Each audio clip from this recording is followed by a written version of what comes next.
बिस्मिल्लाहिर्रहमानिर्रहीम। एक्सरसाइज 3.3 और हम यहाँ पर क्वेश्चन नंबर 7 से स्टार्ट करेंगे इस लेक्चर में। इससे पहले हम 2x2 मैट्रिक्स का जो है डिटर्मिनेंट देख चुके हैं, किस तरह से फाइंड किया जाता है, और इसके अलावा 3.3 का भी देख चुके हैं, किस तरह से मैट्रिक्स फाइंड किया, डिटर्मिनेंट किस तरह से फाइंड किया जाता है। ठीक है, तो अब हम इस क्वेश्चन में 4x4 का डिटर्मिनेंट देखेंगे। ठीक है, ऑर्डर 4 मैट्रिक्स का डिटर्मिनेंट फाइंड करना सीखेंगे। तो क्वेश्चन नंबर 7 में 3 पार्ट्स हैं, जिसमें से मैं एक पार्ट मैं सॉल्व करूंगा, बाकी 2 पार्ट्स बिल्कुल सेम उसी तरह से सॉल्व होंगे। ठीक है, वो आप खुद से ट्राई करेंगे। तो पहला पार्ट मैं सॉल्व करता हूँ। उसके एलिमेंट्स हमें गिवन है, पहला डिटर्मिनेंट जो पहले पार्ट में गिवन है उसके मैं एलिमेंट्स लिखता हूँ 3, 4, 2, 7, 2, 5, 0, 3, 1, 2, -3, 5, 4, 1, -2, 6।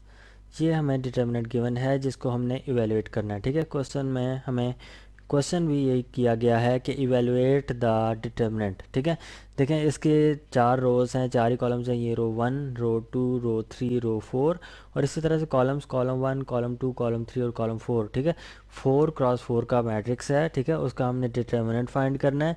तो देखते हैं, देखें जिस तरह से 3x3 का हमने डिटर्मिनेंट फाइंड किया था, बिल्कुल सेम मेथड है। ठीक है, उसी तरह से हमने सॉल्व करना है, इसको इवेलुएट करना है। तो प्रॉपर्टीज़ भी बिल्कुल वही सेम जो हम पढ़ चुके हैं, 3x3 के लिए भी, 2x2 के लिए भी बिल्कुल वही प्रॉपर्टीज़ हैं। ठीक है, सॉल्व करने का मेथड भी बिल्कुल सेम है। तो हम ऐसा करते हैं कि इवेल्यूशन को थोड़ा सा आसान बनाने के लिए हम इसको इस तरह करते हैं कि इस एलिमेंट को भी ज़ीरो बना लेते हैं, इस एलिमेंट को भी, इस एलिमेंट को भी ज़ीरो बना लेते हैं। ठीक है, क्योंकि इन एलिमेंट्स को ज़ीरोज़ बनाना आसान है। क्यों आसान है? क्योंकि इस कॉलम में 1 मौजूद है। ठीक है, जिस रो या जिस कॉलम में 1 मौजूद हो, बाकी एलिमेंट्स उसके हम ज़ीरो बना सकते हैं। मतलब कि अगर यहाँ पर 1 होता, इस कॉलम के बाकी एलिमेंट्स को मैं 1, जिस तरह से ये 1 है, ठीक है, इस के मैं बाकी एलिमेंट्स को ज़ीरो बना सकता हूँ। ठीक है, आसानी से। या फिर इस रो के एलिमेंट्स को भी ज़ीरो बनाया जा सकता है, और इस रो के भी बाकी एलिमेंट्स को ज़ीरो बनाया जा सकता है। ठीक है, तो हम ऐसा करते हैं कि हम फर्स्ट कॉलम से इवेलुएट करते हैं, और इवेलुएट करने से पहले हम इन एलिमेंट्स को ज़ीरो बना लेते हैं, इस एलिमेंट को, ठीक है, इस एलिमेंट को और इस एलिमेंट को ज़ीरो बना लेते हैं। 1 तो 1 ही रहेगा। ठीक है, ताकि हमें आसानी हो जाएगी इसको इवेल्यूएट करने की। ठीक है, क्योंकि बाकी जो हम इस तरह करते हैं ना कि पहला हम लिखते हैं, लेट्स सपोज फर्स्ट कॉलम से मैं अगर इवेल्यूएट कर रहा हूँ, A11 इंटू A11 उसका कोफैक्टर होगा, प्लस A21 इंटू A21 होगा। ठीक है, प्लस A31 इंटू A31। ठीक है, इसी तरह से प्लस A41 इंटू A41। ठीक है, तो मतलब कि अगर ये ज़ीरो हो, A11 ज़ीरो हो, तो ये पूरा का पूरा एलिमेंट ज़ीरो हो जाएगा। ठीक है, हमें इसका को फैक्टर निकालने की ज़रूरत नहीं है। इसी तरह से A21 को भी मैं अगर ज़ीरो कर दूं, ठीक है, इस एलिमेंट को ज़ीरो कर दूं, तो इसका रिज़ल्ट भी ज़ीरो होगा, क्योंकि ये ज़ीरो है। ठीक है, हमें इस को फैक्टर को भी निकालने की ज़रूरत नहीं पड़ेगी। ठीक है, और इसी तरह से इस एलिमेंट को भी अगर मैं ज़ीरो कर दूं, ये एलिमेंट A41 है, ठीक है, तो ये जो ज़ीरो हो जाए, तो इस को फैक्टर को भी निकालने की ज़रूरत नहीं है, क्योंकि इसका रिज़ल्ट आना ही ज़ीरो है, हमें पहले ही पता है। ठीक है, तो सिर्फ हम इसको निकाल लेंगे। A31 हमें पता होगा, सिर्फ इसका को फैक्टर फाइंड करेंगे और उनको आपस में मल्टीप्लाई करेंगे, तो हमारे पास इसका डिटर्मिनेंट आ जाएगा। ठीक है, तो ये अप्रोच हम यूज़ करते हैं। आप किसी भी रो को भी इस तरह से ले सकते हैं। मैं फ़र्स्ट कॉलम को इसमें सॉल्व कर रहा हूँ। ठीक है, फर्स्ट कॉलम के थ्रू इसको एलिट कर रहा हूँ। तो हम पहले तो मैं करता हूँ कि 3 को जो है वो ज़ीरो बनाता हूँ। वो 3 किस तरह से ज़ीरो बन सकता है? देखें, अगर मैं इसको -3 से मल्टीप्लाई करूँ और इसमें ऐड कर दूँ, तो क्या होगा? ये ज़ीरो बन जाएगा ना। ठीक है, तो मतलब कि अगर मैं इस -3 से इसको मल्टीप्लाई कर रहा हूँ, उसका फिर मुझे पूरे पूरे के पूरे रो को मुझे -3 से मल्टीप्लाई करना पड़ेगा। ठीक है, तो हमने प्रॉपर्टी पढ़ी थी ना कि किसी भी रो या किसी भी कॉलम को किसी कांस्टेंट से मल्टीप्लाई करके किसी दूसरी रो या कॉलम में ऐड करें तो डिटर्मिनेंट पे फ़र्क नहीं पड़ता। वही प्रॉपर्टी हम यहाँ पर यूज़ कर रहे हैं कि मैं इस पूरी रो को -3 से मल्टीप्लाई कर रहा हूँ और रो 1 में ऐड कर रहा हूँ। तो ऑपरेशन क्या आ रहा है कि -3 से मैं मल्टीप्लाई कर रहा हूँ किस रो को, रो नंबर 3 को, ठीक है, और उसको ऐड किस में कर रहा हूँ, रो नंबर 1 में, ताकि ये एलिमेंट ज़ीरो हो जाए। ठीक है, मकसद ये है हमारा। तो देखें -3 प्लस, इधर मैं लिख लेता हूँ -3, ठीक है, इसको -3 से मल्टीप्लाई किया और +3 ये बन गया, ठीक है, और इसको -3 से मल्टीप्लाई किया -6 आया, -6 + 4, और इसी तरह से इसको -3 से मल्टीप्लाई किया +9 आया, ठीक है, और इसमें ऐड कर दिया +2, 9 + 2, और इसी तरह से -3 से मल्टीप्लाई किया तो -15 बनेगा, -15 + 8, -15 + 7, बाकी की रोज़ उसी तरह से आ जाएंगी। ठीक है, 2 5 0 3 1 2 -3 5 4 1 -2 6, रो नंबर 3 में चेंज नहीं आएगी। ठीक है, क्योंकि हमने सिर्फ रो नंबर 3 को मल्टीप्लाई करके उसको में ऐड कर दिया रो 1 में, रो 3 उसी तरह से रहेगी, उस पर कोई चेंज नहीं आएगी। अच्छा, अब हम इसको सिंप्लीफाई करके लिख लेते हैं। -3 + 3 इज़ 0, -6 + 4 इज़ -2, ठीक है, 9 + 2 इज़ 11, -15 + 7 इज़ -8, बाकी भी लिख लेता हूँ, 2 5 0 3 1 2 -3 5 4 1 -2 6, ये बन गया डिटर्मिनेंट। ठीक है, अच्छा अब देखें, पहला एलिमेंट तो मैंने ज़ीरो कर लिया, ठीक है, इस कॉलम का, तो दूसरे एलिमेंट को भी ज़ीरो करते हैं। उसको, उसका क्या प्रोसीजर होगा कि इसको मैं -2 से मल्टीप्लाई करूँ तो इसमें ऐड कर दूँ तो ये ज़ीरो बन जाता है। तो उसी तरह से मैं पूरी रो को -2 से मल्टीप्लाई करूँगा, रो 3 को, और रो 2 में ऐड कर दूँगा। ठीक है, मतलब कि -2 से मल्टीप्लाई कर रहा हूँ मैं किसको, रो 3 को, और ऐड किस में कर रहा हूँ, रो 2 में। ठीक है, तो मैं डायरेक्टली उसके रिजल्ट्स लिख लेता हूँ। पहले तो रो 1 उसी तरह से आएगी, 0 -2 11 -8, ठीक है। अब देखें, -2 + 2 0, -4 + 5 1, +6 + 0 6, -10 + 3 -7, ठीक है। तो ये रो उसी तरह से आ जाएगी, 1 2 -3 5 4 1 -2 और 6। अच्छा, अब इस एलिमेंट को भी ज़ीरो करना है। ठीक है, तो इसके लिए हमें क्या करना पड़ेगा, इसको -4 से मल्टीप्लाई कर रहे हैं और इसमें ऐड कर दें। ठीक है, तो इस पूरी रो को मैं -4 से मल्टीप्लाई कर रहा हूँ, -4 × R3, और ऐड किस में करना है, रो 4 में, प्लस कर रहे हैं रो 4 में। ठीक है, जिसमें प्लस करना होता है या माइनस करना होता है उसको हम पहले लिखते हैं, जिसमें चेंज आ रही होती है, जिसमें हमने चेंज लानी होती है। ठीक है, उस रो को या कॉलम को हम पहले लिखते हैं। अच्छा, तो ये ऑपरेशन में परफॉर्म करते तो पहले बाकी रोज उसी तरह से लिख देते हैं, 0 -2 11 -8 0 1 6 -7, और ये रो भी इसी तरह से 1 2 -3 और 5, और ये जो देखें, इसमें -4 से मैं मल्टीप्लाई कर रहा हूँ और इसमें ऐड कर रहा हूँ, -4 + 4 इज़ 0, और ये -8 + 1 इज़ -7, और +12 -2 इज़ 10, -20 + 6 इज़ -14। ठीक है, तो ये बन गया डिटर्मिनेंट, जिसमें हमने फर्स्ट कॉलम की बाकी एंट्रीज़ को ज़ीरो कर दिया और एक एंट्री 1 है। ठीक है, तो अब हम कहते हैं कि evaluating by first column, evaluating या expanding by first column, first column.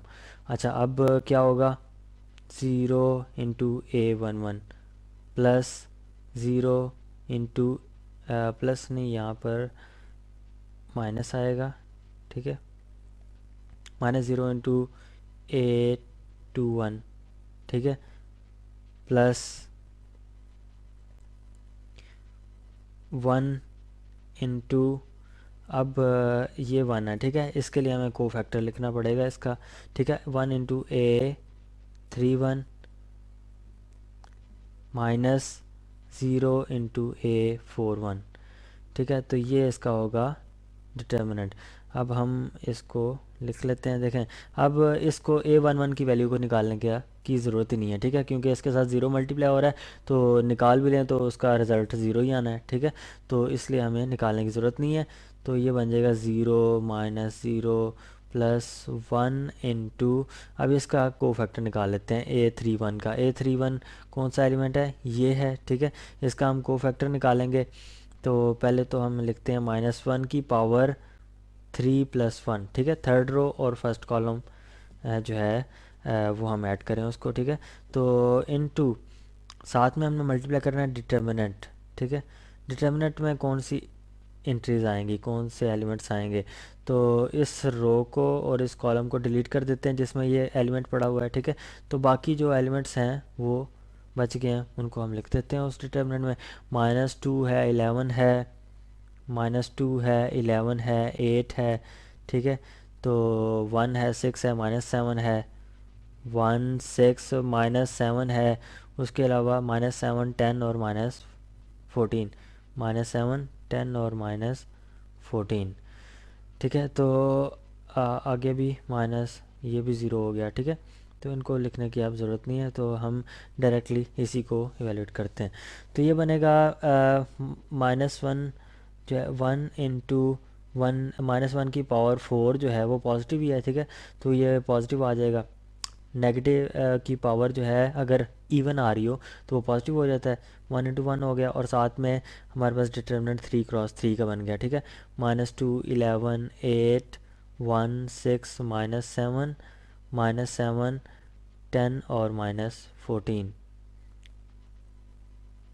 अच्छा, अब आप देखें तो हमारे पास डिटर्मिनेंट जो है वो 3 क्रॉस 3 का बन चुका है, ठीक है।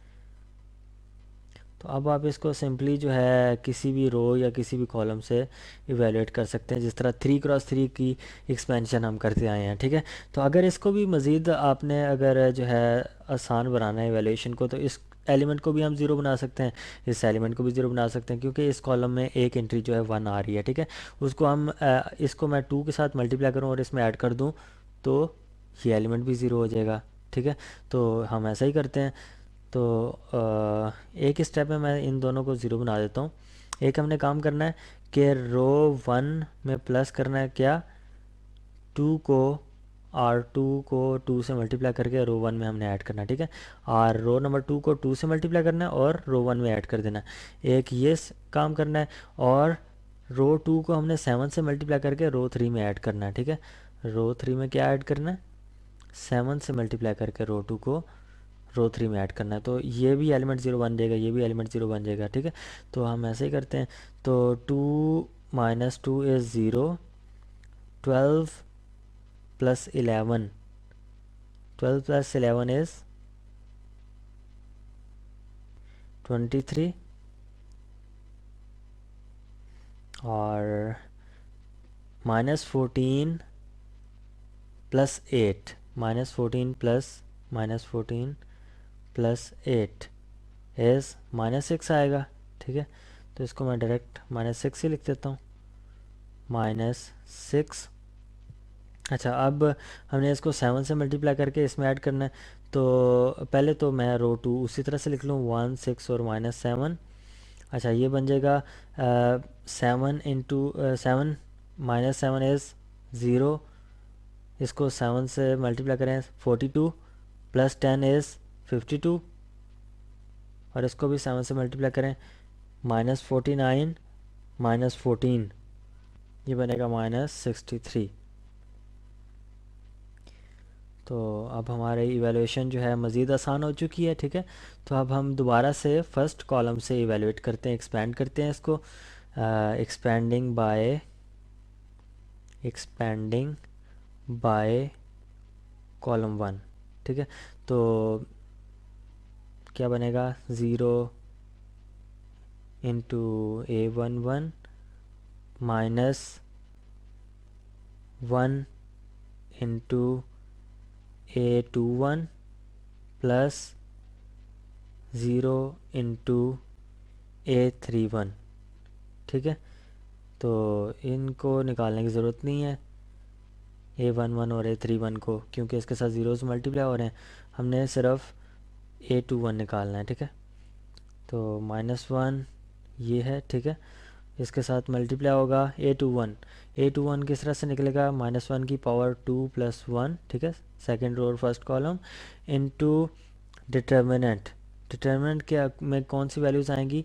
अब हम दोबारा से इस कॉलम को और इस रो को डिलीट कर देते हैं, बाकी एलिमेंट्स जो बचे हैं उसको हम लिख लेते हैं 23 - 6, 23 - 6, 52 और -63, ठीक है। अब तो जो है 2 × 2 का मैट्रिक्स बन चुका है। -1 इंटू -1 की पावर 3 है इंटू अब 2 × 2 का मैट्रिक्स बन चुका है। इसको तो हम जो है AD - BC से सॉल्व कर सकते हैं, मतलब कि इस एलिमेंट को इससे मल्टीप्लाई करूँगा, दरम्यान में माइनस लगाऊंगा और इस एलिमेंट को मल्टीप्लाई कर दूंगा, ठीक है। तो ये बन जाएगा 23 को मैं मल्टीप्लाई कर रहा हूँ -63 से, तो ये बनता है -1449, ठीक है। उसके बाद माइनस का साइन आता है, ठीक है। तो माइनस इंटू 52 को मैं 6 से मल्टीप्लाई करता हूँ -6 से, तो -114 आता है, ठीक है। -114 इंटू माइनस प्लस हो जाएगा 1144, ठीक है। तो ये बन गया हमारे पास इसका डिटर्मिनेंट। अब इसको थोड़ा सिंप्लीफाई कर लेते हैं, तो ये बन जाएगा माइनस इंटू माइनस और ये पॉजिटिव आ जाएगा। तो हमारे पास रिज़ल्ट जो बन रहा है वो आ रहा है 305, ठीक है। टोटल हमारे पास रिज़ल्ट जो बना वो क्या आया, 305, ठीक है। तो ये हमने 4 × 4 का जो है डिटर्मिनेंट फाइंड कर लिया है, ठीक है। तो अच्छा, अब हम जो है आगे देखते हैं क्वेश्चन नंबर 8 को। क्वेश्चन नंबर 8 में हमें कहा गया है शो दैट, हमें एक इक्वेशन दी गई है जिसकी लेफ़्ट साइड पे एक डिटर्मिनेंट है और राइट साइड पे एक अलजेब्रिक की एक्सप्रेशन है, ठीक है। तो अच्छा, क्वेश्चन नंबर 7 के बाकी पार्ट्स आप खुद से ट्राई करें, ठीक है। हम क्वेश्चन नंबर 8 पे आ रहे हैं। तो हमें कहा गया है क्वेश्चन नंबर 8 में शो दैट, एक डिटर्मिनेंट हमें गिवन है 4 × 4 का, x1 1 1 1x11 1 1 1 1 1x 1 1 1 1 x। ये डिटर्मिनेंट इक्वल है किसके, x + 3 इंटू x - 1 के क्यूब के। ये हमने शो करना है, ठीक है। तो पहले तो हम देखते हैं कि हम किस तरह से इसको शो कर सकते हैं, किस तरह से प्रूव कर सकते हैं। देखें, लेफ़्ट साइड से को लेकर हम चलते हैं, ठीक है। लेफ़्ट साइड जो है वो जो डिटर्मिनेंट है, ठीक है। तो उसको मैं दोबारा लिखता हूँ, x1 1 1 1x11 1 1x1 1 1 1x, ठीक है। ये डिटर्मिनेंट हमें गिवन है, ठीक है। तो अब ये देखें, x + 3 है एक टर्म और एक है x - 1 का होल क्यूब, ठीक है। तो इन दोनों में से कौन सी पहले हमारे पास बन सकती है वो हम देखते हैं। देखें, अगर x में ये भी और ये भी, ये मतलब ये चारों के चारों एलिमेंट्स आपस में ऐड हो जाएं तो क्या बनता है, x + 3 बनता है, ठीक है। और ये भी आपस में ऐड हो जाएं तो ये भी x + 3 बनता है। 1 + 1 + x + 1 इज़ x + 3 बनता है। 1 + 1 + 1 + x इज़ x + 3 बनता है। मतलब कहने का ये है, अगर मैं इन चारों कॉलम्स को ऐड कर दूं तो x + 3 बनता है, ठीक है। मतलब एक इतनी टर्म तो बन जाती है ना, ठीक है। बाकी जो है बाद में हम देखते हैं किस तरह से आता है।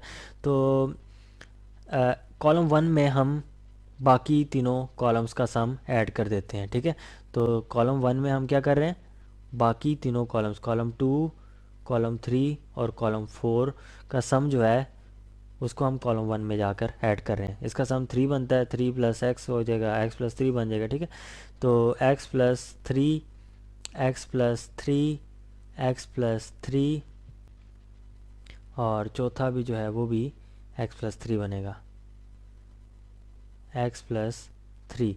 अच्छा, अब बाकी जो हैं वो हम कॉलम्स उस तरह से लिख लेते हैं, 1 एक्स 1 1 1 1 एक्स 1 1 1 1 एक्स, ठीक है। ये डिटर्मिनेंट हमारे पास आ गया। अब ये देखें, ये जो है एक्स प्लस थ्री पूरे कॉलम में कॉमन है, ठीक है। तो हम इसको बाहर कॉमन ले सकते हैं, तो इसको मैं बाहर कॉमन ले रहा हूँ, एक्स प्लस थ्री बाहर कॉमन आ गया, और अंदर डिटर्मिनेंट में क्या बचा, इसकी जगह 1 1 आ जाएगा, क्योंकि एक्स प्लस थ्री बाहर कॉमन जा चुका है। 1 1 1 1 1 1, बल्कि यहाँ पर एक्स है, 1 1 1 1 एक्स 1 1 1 1 एक्स, ठीक है। अच्छा, अब ये देखें, बाकी सब जो एलिमेंट्स हैं इसके 1 हैं, ठीक है। तो हम ऐसा करते हैं कि इस एलिमेंट को भी ज़ीरो बना लेते हैं, इस एलिमेंट को भी और इस एलिमेंट को भी। ये कैसे बनेगा ज़ीरो, देखें, कॉलम 1 को अगर मैं -1 से मल्टीप्लाई करूं और इसमें भी ऐड कर दूं, इसमें भी ऐड कर दूं, इसमें भी ऐड कर दूं, तो ये एलिमेंट भी ज़ीरो बन जाएगा, ये भी और ये भी, ठीक है। तो ताकि हमारी इवैल्यूएशन आसान हो जाए ना, तो हम इस तरह से भी कर सकते थे, लेकिन मैं अभी इनको कॉलम्स वाइज जो है वो करने लगा हूँ, ठीक है। तो क्या ऑपरेशन परफॉर्म करना है, C2 प्लस -C1, ठीक है। कॉलम 1 को मैं -1 से मल्टीप्लाई कर रहा हूँ, और कॉलम 1 को -1 से मल्टीप्लाई कर रहा हूँ, और कॉलम 2 में ऐड कर रहा हूँ, ठीक है। साथ में ही C3 में भी ये काम कर लेते हैं, C3 प्लस -C1, ठीक है। और C4 में भी ये काम कर लेते हैं, ठीक है, कॉलम 4 में, प्लस -C1। तो मतलब कि हम इसको माइनस से मल्टीप्लाई करें और बाकी कॉलम्स में अलग अलग ऐड कर रहे हैं, ठीक है। तो कॉलम 1 उसी तरह से रहेगा, 1 1 1 1। अच्छा, -1 प्लस 1 इज़ ज़ीरो, -1 -1 प्लस, पहले मैं ये कर रहा हूँ, ठीक है, कॉलम 1 को -1 से मल्टीप्लाई करके कॉलम 2 में ऐड कर रहा हूँ। तो ये बन जाएगा -1 plus x is x -1, -1 plus 1 is zero, -1 plus 1 is zero.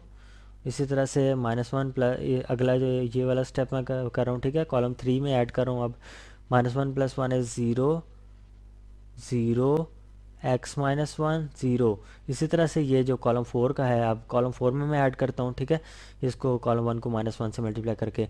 तो -1 plus 1 is zero, zero, zero, x -1।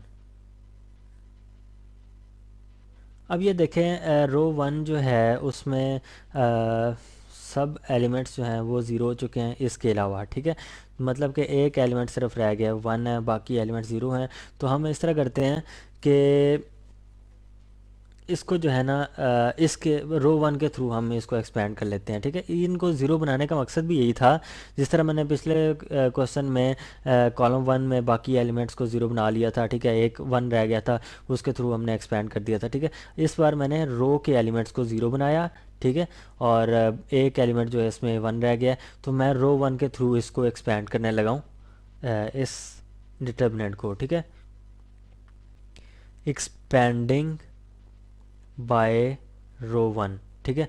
तो अब देखें, रो 1 से एक्सपेंड कर रहा हूँ, तो मतलब कि क्या आएगा, A11 into A11 plus A12 into A12 plus A13 into A13 plus A14 into A14, ठीक है। यही आएगा इसका डिटर्मिनेंट रो 1 से। तो देखें, A11 तो चलें 1 है, ठीक है, उसके साथ हम A11 मल्टीप्लाई कर देंगे, ठीक है, प्लस A12 जो है ये है ज़ीरो है, तो इसके साथ मल्टीप्लाई करके ज़ीरो हो जाएगा, प्लस A13 भी ज़ीरो है, तो ये इसके को फैक्टर के साथ मल्टीप्लाई करके ज़ीरो हो जाएगा, A14 भी ज़ीरो है, तो ये भी ज़ीरो हो जाएगा, मतलब कि ये को फैक्टर्स निकालने की ज़रूरत हमें नहीं है, ये हमें फ़ायदा हो गया, ठीक है। एक्सपेंड करने के लिए जो हमने ज़ीरो बनाया है उसका हमें फ़ायदा हो गया। तो इज़ इक्वल टू जो है डिटर्मिनेंट इज़ इक्वल टू क्या है, A11। अब A11 जो है को फैक्टर हम इसका निकाल लेते हैं, ठीक है, इस एलिमेंट का। तो वो किस तरह किसके इक्वल आएगा कि हम इस कॉलम को और इस रो को डिलीट कर देते हैं जिसमें ये पड़ा हुआ एलिमेंट, ठीक है। तो ये बनेगा -1 की पावर 1+1 इंटू डिटर्मिनेंट, और डिटर्मिनेंट वो वैल्यूज़ आ जाएंगी, ठीक है, जो हाईलाइटेड नहीं है। x-1 0 0, x-1 0 0 0, x-1 0 0 0, x-1, ठीक है। अब ये देखें, ये ट्रायंगुलर मैट्रिक्स बन चुका है, ठीक है। मतलब कि इसके बाकी एलिमेंट्स जो हैं प्रिंसिपल डायगोनल के अलावा इसके बाकी एलिमेंट्स ज़ीरो हो चुके हैं, ठीक है। तो हमने पहले भी ये डिस्कस किया था कि ट्रायंगुलर मैट्रिक्स जो होता है उसका डिटर्मिनेंट हमेशा इक्वल होता है उसके प्रिंसिपल डायगोनल के प्रोडक्ट के इक्वल, ठीक है। मतलब प्रिंसिपल डायगोनल्स में जो ये प्रिंसिपल डायगोनल है, ये ये प्रिंसिपल डायगोनल है, ठीक है। तो ये एक ट्रायंगुलर मैट्रिक्स है, ठीक है। तो ये इसका जो है डिटर्मिनेंट इक्वल होगा इसके प्रिंसिपल डायगोनल के एलिमेंट्स के प्रोडक्ट के, ठीक है। तो ये -1 की पावर जो है 2, वो तो +1 हो जाएगा, ठीक है। तो इसको मैं मिटा देता हूँ, +1। अब इसके साथ मल्टीप्लाई होगा, मतलब कि x-1 मल्टीप्लाई भी x-1 मल्टीप्लाई भी x-1। और ऊपर अगर हम एक चीज़ मिस कर गए हैं कि इसके पहले x+3 आ रहा था, ठीक है, x+3। तो इसके साथ लिखते जाते हैं इंटू x+3, ठीक है। इसके साथ भी x+3 आएगा। अच्छा, अब यहाँ पर भी मैं x+3 लिखूँगा, इसके साथ भी मल्टीप्लाई हो रहा था x+3 क्योंकि हम पहले से कॉमन ले चुके हैं, ठीक है। अच्छा, अब यहाँ पर इसको मैं थोड़ा जो है सिंप्लीफाई कर लेता हूँ। x+3 तो इसी तरह रहेगा। अब x-1 into x-1 into x-1 का क्या मतलब है कि